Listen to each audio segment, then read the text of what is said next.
Salams from the People's Dispatch Studios here in New Delhi. I'm Siddhant Ani and you're watching Daily Debrief. We're mixing it up on the show a little bit today and starting not with a newsy story really, but with the current biggest thing on the interweb. You guessed it, ChatGPT, which according to its builders, OpenAI, is a trained model that interacts in a conversational way. The dialogue format makes it possible for ChatGPT to answer follow-up questions, admit its own mistakes, challenge incorrect premises, and reject inappropriate requests. ChatGPT is a sibling model to Instruct GPT, which is trained to follow an instruction in a prompt and provide a detailed response. In just a few weeks, the AI model has sparked all sorts of conversation and debate around the world. And to tell us a little bit more about what exactly ChatGPT is and what it can do, Bapa Sinha is in studio. Bapa, good to have you back in the Daily Debrief studios. It's been only a few weeks, early days, but already ChatGPT is dominating all kinds of conversations. There are chats of how it's going to impact everything from the education system to the functioning of real-world democracies. But we're not going to get too much into all of that. If maybe to begin with, if you can just tell us a little bit about what your experience has been with this open source, It's not open source, but they made it open to the public on a trial basis. It's quite the rage, right? Everybody is talking about it, and it is quite interesting. It is a chat program, and you can write your questions. You can ask it to write poetry, essays, pretty much anything you can think of, and it comes up with responses which can fool a lot of people into thinking that they're interacting with a human, right? It produces interest. Like if you ask it to, for example, write a poem and you give it a few words or sentences, and it comes up with things which are reasonable, right? Now, do they make great poetry? They don't, but it is what you would expect a reasonable average person to produce, and it does a decent job with that, right? In terms of other things, right? You can, if let's say a school student asks it to write an essay, in most cases it produces an essay which is fairly reasonable, right? And so there is this valid concern that children will stop doing their homework and ask ChatGPT to produce their homework and their assignments for them. Actually, it gets more interesting than that. That there was a study done where it was asked to produce abstracts for medical research papers, and it produced 50 of them. And then these were given to actual researchers to review. And in a majority of the cases, the researchers were unable to figure out whether it was machine generated or generated by a person, which is kind of scary, right? So see, they are positioning this as a what is called artificial general intelligence. It is not artificial general intelligence. It has a language model which is fairly advanced. It's kind of one of the most advanced things we have seen out in the open right now, and that's clearly generating a lot of excitement. Right. Where does the story go from here? We've seen, at least to some extent, major social media platforms, for example, being able to determine a little bit better what are bots and what are real people. Facebook, for example, removes about 1 billion accounts, fake accounts every year. But something like this has massive potential in terms of narrative building, fake news, all of that. So those things become challenging, right? Because at the end of the day, which I just referred to before, that see, there's a concept of artificial general intelligence, which is like we humans have what is called general intelligence. We are able to understand and we are able to kind of deal with situations which we haven't witnessed before. We have a kind of ethics system built into us. We have empathy built into us. Now, this is not what is called artificial general intelligence, right? Which is mimicking human intelligence. This is really a machine which has been programmed with a huge amount of text which is available on the internet, and it has kind of this language model where it is able to understand what you are telling it, and then reproducing like text which has been fed into it. So what gets fed into it, it is able to kind of reproduce it in a credible, in a way which looks credible to the person interacting with it. So if you were to possibly feed it like fake information or information like the narratives which vested parties may be pushing, then it may be able to produce articles and essays and various pieces of content through which fake news could be much more easily propagated, right? I mean, you don't need kind of human trolls to generate fake news. You can have these machines producing assembly line of effectively fake news, and so that's a genuine concern, right? And people need to be concerned about it. There are like worries that whether, for example, journalists could be replaced, right, through programs like this, which pick up stories and reword them enough that they don't get caught in plagiarism checks, and then present them as stories written by new pieces of writing, and these kinds of concerns are there. I already mentioned medical research abstracts generated by this could fool people. So it generates a new hosts of possibilities where it could be misused, and this is really the first iteration of these out in the public, right? And I'm sure over the next 3, 4, 5 years, this is going to get far more powerful, right? And with that, the challenges associated with it also will increase, and then we will start to think about ways where this could be regulated, and so that the possible harmful effects, the misuses to which this kind of program could be put through are kept minimized. Are kept in check. Yeah. All right. Thanks very much. Next up, Joshimath, a town in the hill state of Uttarakhand in North India, is subsiding or sinking, and people are blaming the government's fast-paced infrastructure projects for it. The government has been forced to relocate people from the town for the second time since a 2021 flash flood. It's demolishing homes and other buildings in an effort that could perhaps avert a more major disaster. People noticed the cracks in their homes were getting bigger about a week ago, and it's been a terrible few days for them. Joshimath is a gateway to the higher reaches of the Himalayas. It's also a pilgrimage site, a border area, a military base, and a starting point for adventure tourism and treks. And it's on unstable ground. Pragya Singh is in studio now to discuss what exactly is going on and what are the factors behind this subsiding process. Pragya, tell us what's going on. It's a serious situation in Joshimath. Yeah, Siddhant, just the other day we were talking about another event in the same state. We spoke about the town of Haldwani, where the government wanted to demolish homes, saying that they're on illegal land. Now the situation in the same state in a different town, but a bit different, where the people are saying that the government has engaged in illegal activity, but unfortunately the result is the same. Their houses are being demolished.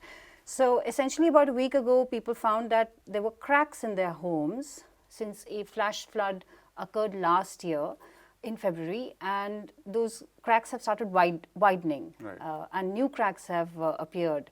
So it essentially frightened them. They started sleeping out of doors. They asked the government for help, and the government has, tried to help them by, promising these temporary shelters, taking them into shelters, whoever was willing to move, and they're also breaking down the houses and other establishments which had sort of fallen on each other, leaning on each other. So as this sort of disaster sort of unfolded, we also got to know, a lot of us found out for the first time, that Joshimath is a town, it's at about 6,000 feet or about 1,800 meters. Like you said, it's a window to a lot of adventure tourism, because it's really at the cusp of the greater Himalayas where the real adventure tourism begins. There's a ski resort not far away, so etc. etc. Now the point is that we've discovered that Joshimath is actually on rubble. It's not on solid ground, and anyone who's been there would know that if it's night, you're on the road in Joshimath, it's terribly scary. So in that rather precarious location is where this disaster is unfolding. Slowly, people are afraid that it could be a precursor, a warning to something worse. Now, the thing is that the government so far has tried to, do the usual thing. They've sent scientific teams across. They've sent a lot of people to study the load-bearing capacity of the land, the earth in Joshimath. But what people are saying, and we don't know what the scientists will come up with. We don't know what the experts will say.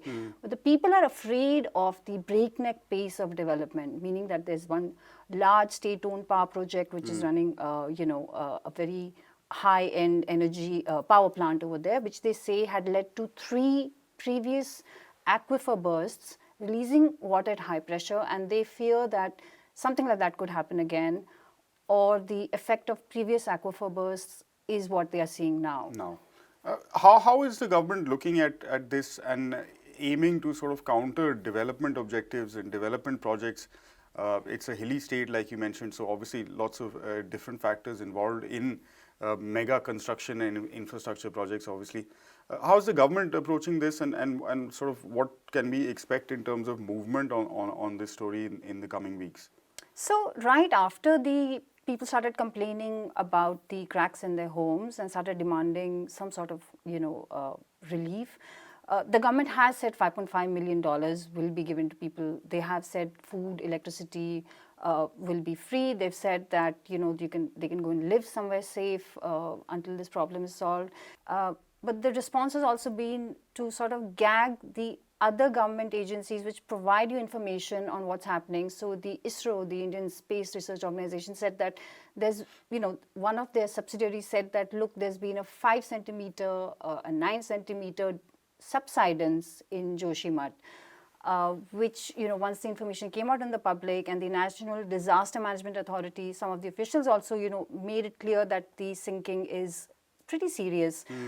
In response to that, the central government and just said that, look, nobody should give any information. All our information is draft information, and so you are basically being denied information at a very crucial point. Now the thing is that Uttarakhand has seen, the state in which this Joshimath town is, has seen a large number of disasters. Some of them have damaged the existing power plant, which people are, very wary of at the moment. So the more information you share, the better it would be. And also our track record in, rehabilitation of people who are affected by projects, even projects that the government undertakes consciously, is not very good. In 1987, we started the construction of the Narmada Dam, which, completed in 2017, and even at that time there were estimates who said that 100,000 to 200,000 people were awaiting rehabilitation, a new home somewhere. So it's natural for people not to want to be torn away from their homes, and if the progress that the government is pursuing, there are like 66 tunnels either under progress or already constructed in recent years in Uttarakhand. There are 900 kilometers of new roads. There are power projects, there are large projects. So, it seems that the scientists had been warning since 1976 about this, that don't have very large projects in a fragile Himalayan ecosystem, and that in the end, the progress you're trying to bring would be undercut by the results of the development and that seems to be coming true. What we're seeing. All right, thanks very much for that update, Pragya. And finally, tens of thousands of health sector workers took to the streets in the Spanish capital, Madrid, to voice their opposition to the steady and continuing erosion of public health systems, infrastructure, and most importantly, the lack of investment in workers in the sector, on whom, of course, the entire system is founded. The protest was targeted at the conservative regional government in the Madrid region, under whom, for every €2 spent on healthcare, €1 goes to the private sector. Despite being among the wealthiest parts of the country, Madrid spends less on primary care than other regions in Spain, and excess deaths are among the highest in all of Europe. Anna Vrachar of the People's Health Movement is with us for more on this. Anna, welcome back to Daily Debrief. Good to have you with us again. 30,000 healthcare workers marching in Madrid and asking some pretty basic questions. Tell us a bit about the protest that took place on the 15th. Yes, so it's actually linked to something that we have discussed this here before. It has a lot to do with how the healthcare system in the Madrid region is structured at the moment. So as many will remember, there was a strike by primary healthcare doctors launched before Christmas, already in November. So this strike took 3 weeks before Christmas break, and then it was resumed soon after the protest last Sunday. And the doctors plan to go on with their actions in weeks to come. So we can return to that a bit later. But so what's important about this demonstration is that the doctors again were joined by neighborhood groups, by other trade unions, by other health workers. So it was actually a public statement made to the regional government that the current state of the healthcare system there isn't giving the people what they need. And this is particularly important because we are seeing a surge in respiratory disease in Spain these days.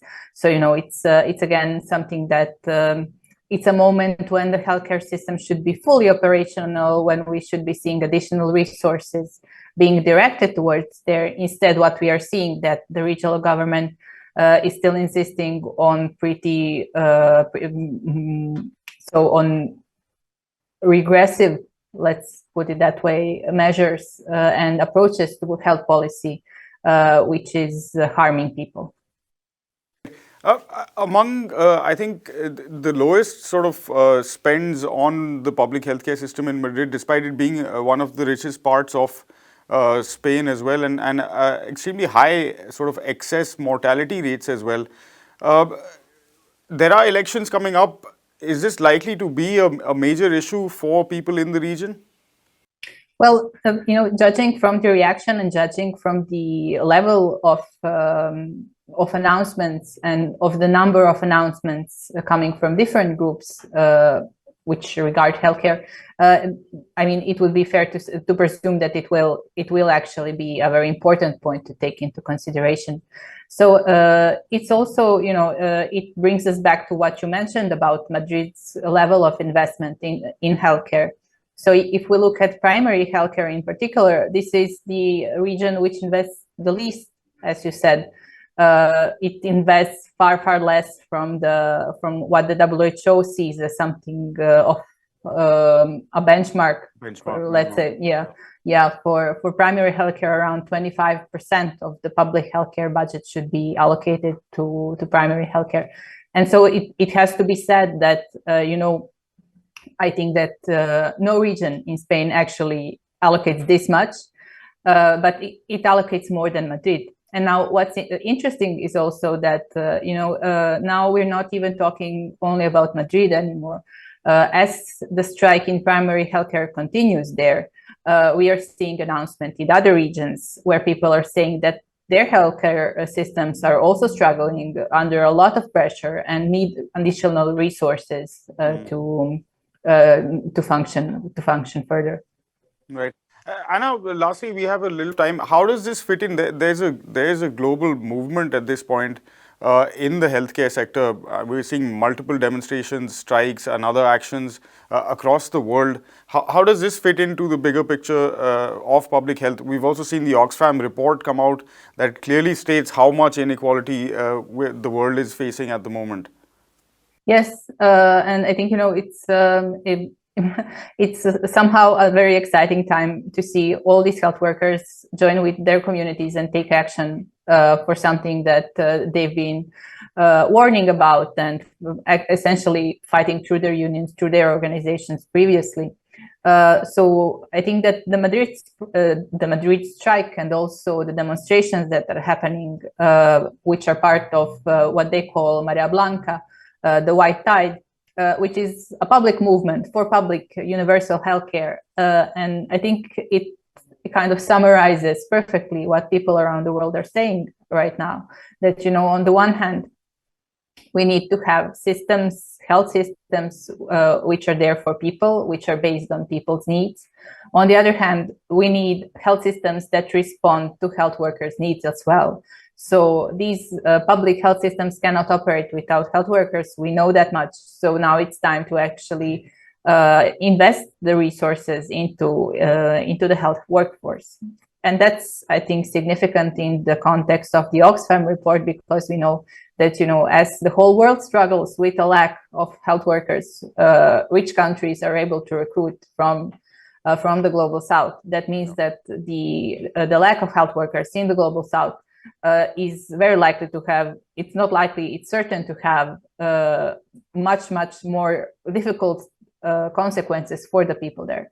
So right now, what should be pressed for, and what I think many of the health workers on strike are warning about, is that one of their aims is also fair recruitment, and for governments to put in place plans that can allow people to train and to access decent work in the country where they want, and not to recruit and harm other people's health systems.